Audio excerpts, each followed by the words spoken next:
किसी शहर के एक व्यस्त रेलवे स्टेशन पर एक भिखारी रोज बैठा करता था। ट्रेनों में आने जाने वाले मुसाफिरों से भीख मांगकर किसी तरह अपना पेट भरता था। उसे न कोई जानता था, न कोई पहचानता था। वो बस भीड़ में एक चेहरा भर था।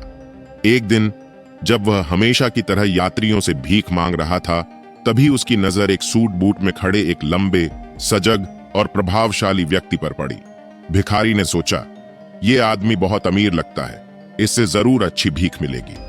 वह उस व्यक्ति के पास गया और हाथ फैलाकर बोला, साहब कुछ दे दो, 2 दिन से भूखा हूं। उस लंबे आदमी ने भिखारी को ध्यान से देखा और मुस्कुराते हुए बोला, तुम हर रोज मांगते हो, कभी किसी को कुछ दिया भी है? भिखारी थोड़ा सकपकाया, फिर बोला, मैं तो भिखारी हूं साहब, देने की औकात ही नहीं है मेरी। लंबे आदमी ने गहरी बात कही, जब देने की सोच नहीं है तो मांगने का हक भी खो बैठते हो। मैं एक व्यापारी हूं, लेन देन के उसूल पर जीता हूं। अगर तुम्हारे पास देने को कुछ हो तभी मैं तुम्हें कुछ दे सकता हूं। इतना कहकर वह व्यक्ति ट्रेन में बैठ गया और चला गया, लेकिन उसके कहे हुए शब्द उस भिखारी के दिल में गूंजते रह गए। भिखारी रात भर सोचता रहा, क्या वाकई मैं इसलिए भीख नहीं पा रहा क्योंकि मैं बदले में कुछ दे नहीं पाता? लेकिन मैं एक गरीब भिखारी, मैं किसी को दे ही क्या सकता हूं? 2 दिन तक वह इसी सवाल में उलझा रहा और फिर तीसरे दिन एक जवाब मिला प्रकृति की तरफ से। स्टेशन के पास कुछ खूबसूरत फूल खिले हुए थे। भिखारी ने सोचा, क्यों ना मैं इन फूलों को उन लोगों को दूं जो मुझे कुछ देते हैं।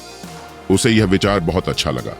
उसने फूल तोड़े और अगले दिन जब वह भीख मांगने गया तो जिसने भी उसे कुछ दिया उसने बदले में उन्हें एक फूल दे दिया। लोग मुस्कुराए। उन्होंने फूलों को अपने बैग में, अपनी किताब में या कोट की जेब में रख लिया। अब वह भिखारी नहीं रहा, वह एक फूल बेचने वाला बन गया। धीरे धीरे उसे भीख के नाम पर ज्यादा पैसे मिलने लगे। लोग अब उसकी ओर खींचे चले आते, क्योंकि अब वो सिर्फ ले नहीं रहा था, कुछ दे भी रहा था। एक दिन वही लंबा आदमी फिर उसी स्टेशन पर दिखाई दिया। भिखारी दौड़ता हुआ उसके पास गया और बोला, साहब आज मेरे पास आपको देने के लिए फूल हैं। अगर आप कुछ देंगे तो बदले में ये फूल आपके लिए हैं। उस व्यक्ति ने मुस्कुराते हुए पैसे दिए और बदले में फूल ले लिए। वाह, लंबा आदमी बोला, अब तुम भी एक व्यापारी बन गए हो। उसके शब्द फिर से भिखारी के दिल में उतर गए। वह सोचने लगा, सच में अब मैं भिखारी नहीं, व्यापारी बन गया हूं। वह ट्रेन से उतरा और आसमान की तरफ देखकर जोर से बोला, मैं भिखारी नहीं हूं, मैं एक व्यापारी हूं, मैं भी अमीर बन सकता हूं। लोगों ने उसे देखा और समझा, शायद पागल हो गया है। लेकिन अगली सुबह से वो भिखारी उस स्टेशन पर कभी नहीं दिखा। 6 महीने बीत गए।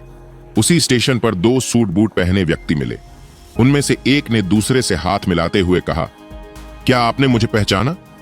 दूसरा बोला, नहीं, लगता है हम पहली बार मिल रहे हैं। पहला मुस्कुराया और बोला, नहीं, यह हमारी तीसरी मुलाकात है। पहली बार आपसे मैंने भीख मांगी थी और आपने मुझे जीवन का सबक दिया था। दूसरी बार फूल दिए थे और आपने मुझे बताया था कि मैं व्यापारी बन चुका हूं। आज मैं एक बड़ा फूलों का व्यापारी हूं। दूसरा व्यक्ति हैरान रह गया, तुम वही भिखारी हो? यह सब कैसे हुआ? भिखारी बोला, आपने मुझे प्रकृति का नियम सिखाया, देने से ही कुछ पाने को मिलता है। मैंने बदले में फूल देने शुरू किए। लोग मुझे भीख नहीं देते थे, वे मेरे फूल खरीदते थे। मैंने उस पैसों से फूल खरीदे, फिर बेचे। आज मैं एक सफल फूल व्यापारी हूं। दोनों व्यक्ति मुस्कुराते हुए स्टेशन से बाहर निकले। दोस्तों, यह सिर्फ एक कहानी नहीं है, यह जीवन का सत्य है। जब तक हम खुद को छोटा समझते हैं, हम कुछ बड़ा नहीं कर सकते। लेकिन जब हम अपनी सोच बदलते हैं तो हमारी दुनिया बदल जाती है। आप क्या दे सकते हैं? मुस्कान, समय, सहारा, ज्ञान।